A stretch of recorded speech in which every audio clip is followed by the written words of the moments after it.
ઇન્દિરા એકાદશી ભાદરવા માસના વદ કૃષ્ણ સમયે આવતી એકાદશી ઇન્દિરા એકાદશી તરીકે ઓળખાય છે. આ એકાદશી ખૂબ જ પવિત્ર અને પાપહર્તા એકાદશી છે, જેના વ્રતના પ્રભાવથી મોટા પાપોનો નાશ થાય છે. પિતૃઓને પણ આ એકાદશીનું વ્રત સદગતિ આપનારું છે. ઇન્દિરા એકાદશી વ્રતનું મહત્વ. શ્રાદ્ધ પક્ષમાં આવતી 11 ખાસ એટલા માટે છે કે તે કરવાથી પિતૃઓનો ઉદ્ધાર થાય છે. આપણા પૂર્વજો કે જેમનાથી જાણતા કે અજાણતા કોઈ પાપ થયું હોય, જે કારણે તે દંડ ભોગવતા હોય, તો આ 11 કરવાથી તેમનો ભોગવટો પૂરો થાય છે.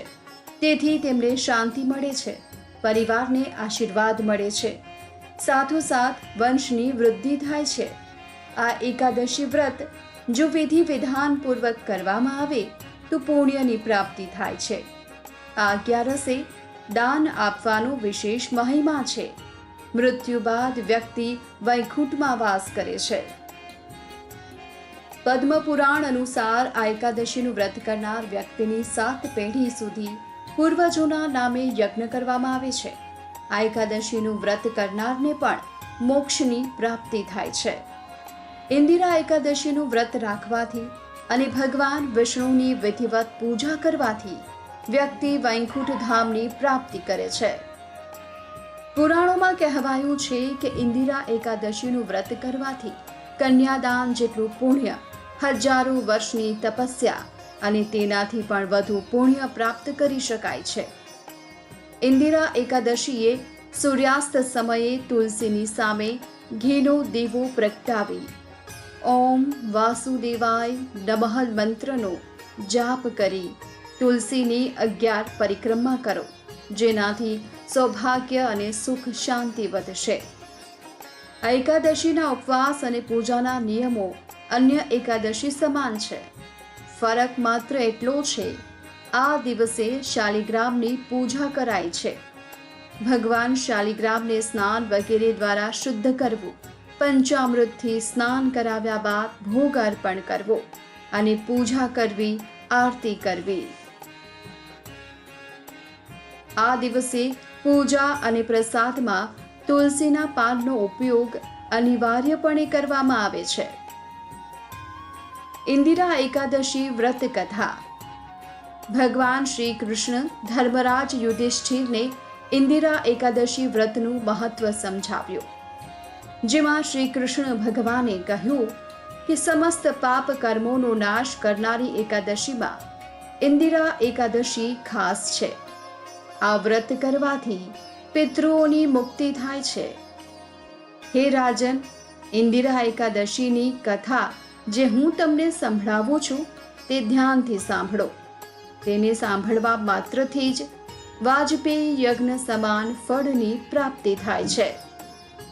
ભગવાન શ્રી કૃષ્ણએ કહ્યું, સતયુગમાં મહિષ્મતી નામની નગરી હતી. ત્યાં મહાપ્રતાપી રાજા ઇન્દ્રસેન રાજ કરતા હતા. રાજા પોતે ધર્માત્મા અને પ્રજાવત્સલ હતા. તેમના શાસનમાં પ્રજા પણ સુખ ચેનથી રહેતી. ધર્મ અને કર્મના તમામ કાર્યો નગરમાં ખૂબ સારી રીતે થતા. એક દિવસે એવું થયું કે નારદજી ઇન્દ્રસેનના દરબારમાં પહોંચ્યા. ઇન્દ્રસેને તેમને પ્રણામ કર્યા અને આવવાનું કારણ પૂછ્યું. ત્યારે નારદજીએ કહ્યું, હું તમારા પિતાનો સંદેશ લઈને આવ્યો છું, જે આ સમયે પૂર્વ જન્મમાં એકાદશી વ્રતનો ભંગ કરવાના કારણે યમરાજ દ્વારા દંડ ભોગવી રહ્યા છે. નારદજીની વાત સાંભળી ઇન્દ્રસેન વ્યથિત થઈ ગયા. દેવર્ષિને તેનું સમાધાન પૂછવા લાગ્યા.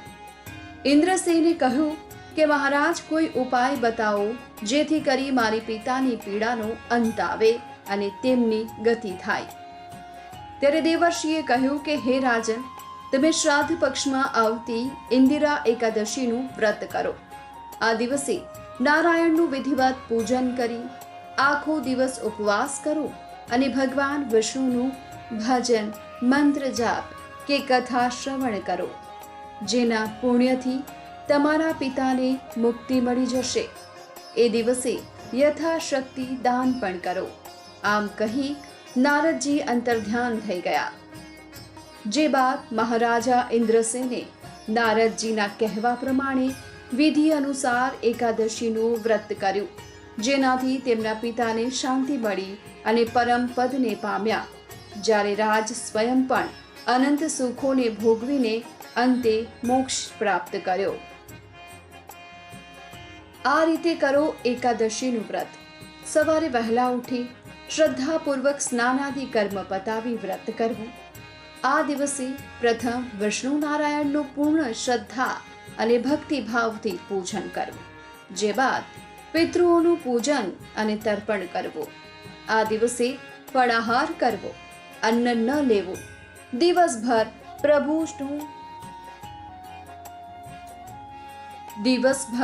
સ્મરણ કરવું. પ્રભુ પાસે પિતૃઓના કલ્યાણ માટે પ્રાર્થના કરવી. જો શક્ય હોય તો બ્રહ્મ ભોજન કરાવવું. યથાશક્તિ દક્ષિણા કે વસ્ત્ર આપી સન્માનિત કરવા. જો આમ ન થઈ શકે તો કોઈને સીધું આપવું. શક્ય હોય તો દિવસ દરમિયાન મૌન રહી જાપ કરવા અને રાત્રે 12 વાગ્યા સુધી જાગરણ કરવું. જે આ રીતે ઇન્દિરા એકાદશીનું વ્રત કરે છે તે સંસારના સર્વ સુખોને ભોગવી મોક્ષની પ્રાપ્તિ કરે છે, વૈકુંઠમાં વાસ થાય છે.